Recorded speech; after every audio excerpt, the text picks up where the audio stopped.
Welcome back to Rock and Roll and the Springbok team prediction versus Tonga. So still a big game for the Springboks, having lost that one versus Ireland, and everyone's curious what's going to happen.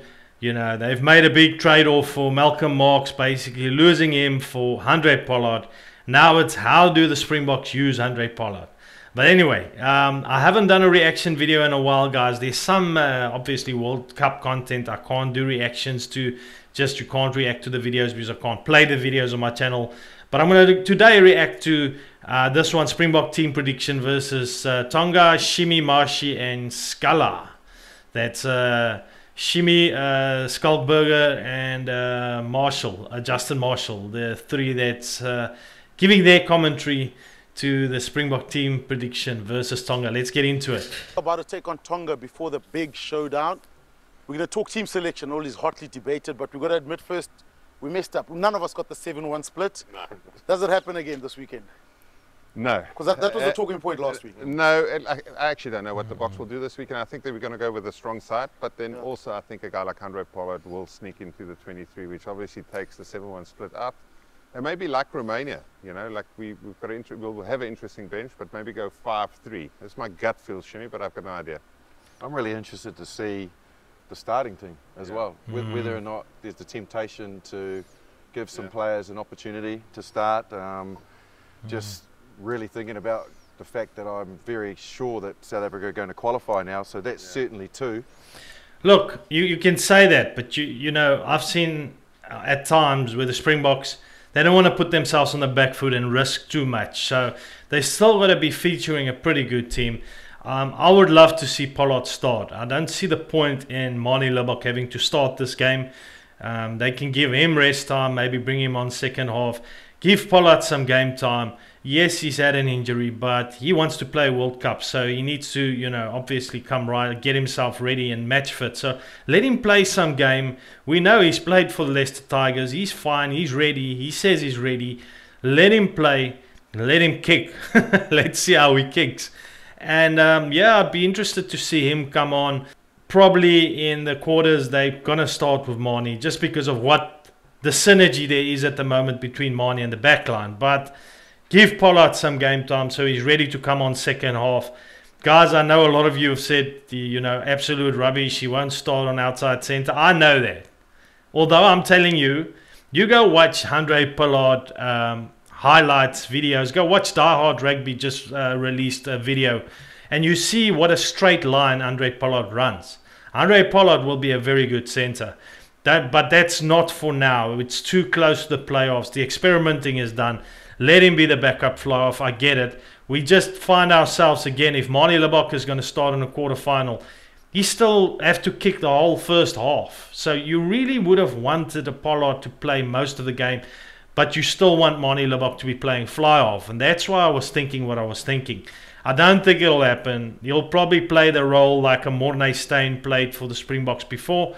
And let's see what happens. But let's go on with the reactions. I'm totally digressing. Now that Ireland have done what they've done, I don't see Scotland beating Ireland. So if you're ever going to sort of tweak and have an opportunity to bring some players in and give them a chance, like does Esterhuizen get a chance at 12, you know, Delaney played really well. You know what we're going to get out of him. Yeah. So if you talk about must be, okay, you look. You've got to see Esterhuizen play. Do you look for continuity now, or do you give like I'll use an example. Ad hooker, a guy like Dion Fourie, does he start now to give him a bit of a run? Yes. So if there's an early injury in the playoff games, he's ready for it. Yeah, I was about to say the same. You know, like Dion will get a start and Bongi comes off the bench. You know, Dion Fourie has got to start, and the reason why I'm saying this, guys, is he wasn't throwing very straight. Generally, you know, there was a lot of, if you watch the TAS analytics video, you could see there was a lot of off the ball things that happened in that game. But that's rugby. Guys are going to use tactics.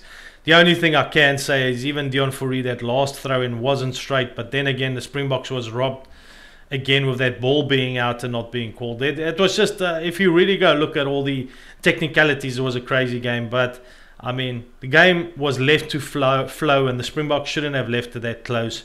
They did, and it's cost them. But yeah, definitely Dion Fourie, I think, needs throw-in time. He's not too great with his throw-ins, and it could cost the Springboks points in this World Cup. Just to, you know, you don't want him to throw in a line out where you feel nervous for him because it's a quarterfinal and it's a must-win line out. You want to do that now. It's not the same pressure, but at least he's get more familiarity with throwing it in, scrumming, playing there. And I think the big one for me is Handré Pollard. So I think Mani will still start because he's playing well, except that goal kicking is a massive issue for us.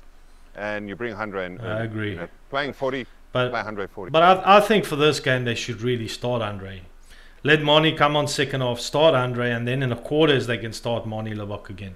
That's what I would have done. That's what I thought they would do. Great. Can I ask you about the loosies then? Like, in my mind, is there an opportunity for Dwayne Vermeulen to maybe take the role that Kwagga Smith is taking at the moment, or do you feel that?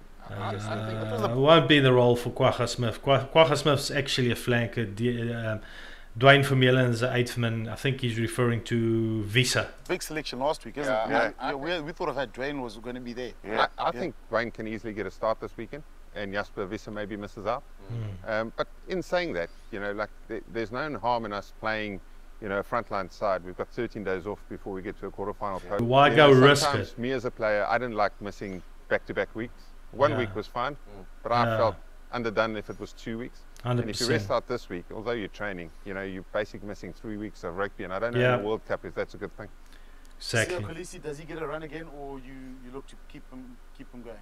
It all depends how it feels. Like whenever we speak to him, he says his back, his knee's feeling amazing. So, like he would probably like to build on that, play another one, because often you come back from a long-term injury, and your first couple of weeks are fine, and then you really start battling. I don't know. I wouldn't say that, because you know what, this guy's played straight now. I think 3 games. I know he's had an injury, he's hungry, but you get an injury now. We see what happened to the Pond. Not always even the biggest games against Namibia, and he's out.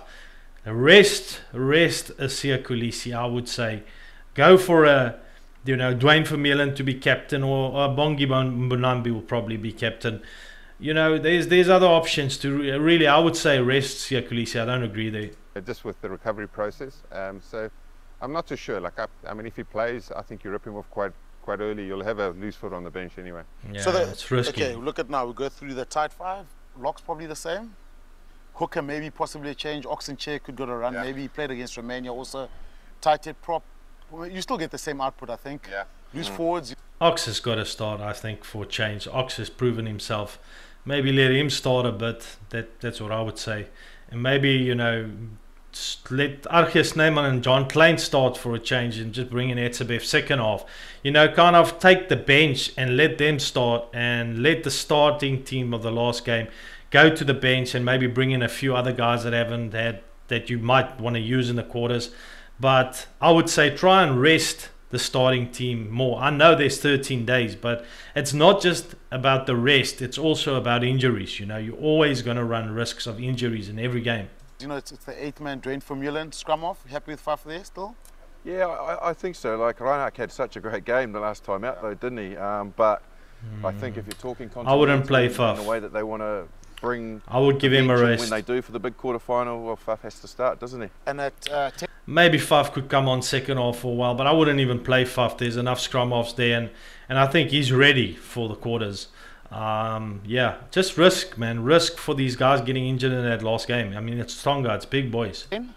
Yeah, I think Mani still starts, but we'll have Handré on the bench. That's my gut feel, and he'll get extended game time out there. And I think also the scrum half you have on the bench, you ideally would like to pair them up going into the quarterfinals. So whoever they pick, if it's Reinach, you pair him up with Handré. Yeah. I agree with that thought process, but I'm going to lob a grenade in there. Yeah, good. And I think they need to start Handré Pollard. I really do. Okay. You know what you're going to get. You got it. You've got that sort. Justin Marshall thinking the same as me. How is his injury? How does he cope? Tonga's a difficult enough challenge. Let's see mentally where he's at. So why not start Kobus Reinach? Or I hope it's Kobus Reinach. In my opinion, it shouldn't be Hendrikse. I would like to see Reinach maybe start with Afterklerk. I don't even think he needs to really, but he can come on with a Mani Levok second half if they want to keep all the players playing. Physically where he's at, and see if he can control the game. Yeah, I agree. It's a good call actually. Happy with the centres? Yeah, I mean, I think both sets of centres, whenever they've played, has been good. Yeah. I reckon the Springboks will surprise us, and they'll probably go for that Estrays and Moody centre pair again.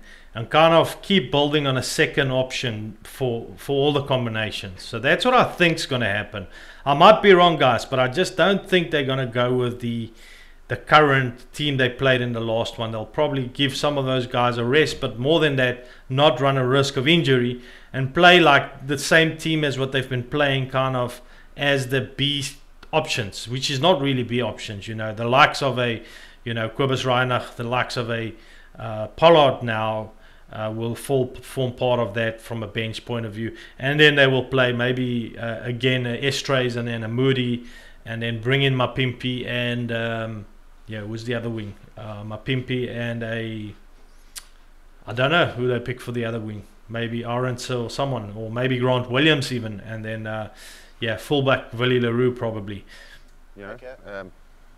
Damien Jesse, but also like if we did like we did against the All Blacks, if you play Estrays and Canon Moody, it's great centre pairing against Tonga this weekend. I think you know, we'll have enough firepower up front for the first 20 minutes to take the sting out of Tonga, because you don't want to be too loose, because all of a sudden you get that big hit on the ball and they start screaming and they grow an arm and a leg. And don't underestimate those guys totally. Playing, you know, rugby against you, which is hard to contain. So we'll bully them up front for the first 20. And back three the same? We've got a lot of Willemse was great.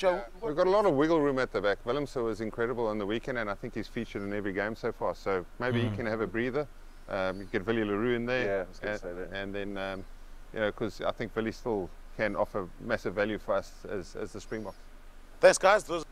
Well, guys, I hope you enjoyed my little reaction there. What I got to say is I think it's going to be a tough one for Tonga. I don't think they can really be that competitive. I see the last game, they were kind of falling apart at the end of the game, giving away cards, ill discipline. I think they're going to struggle. They've already lost a few players because of cards.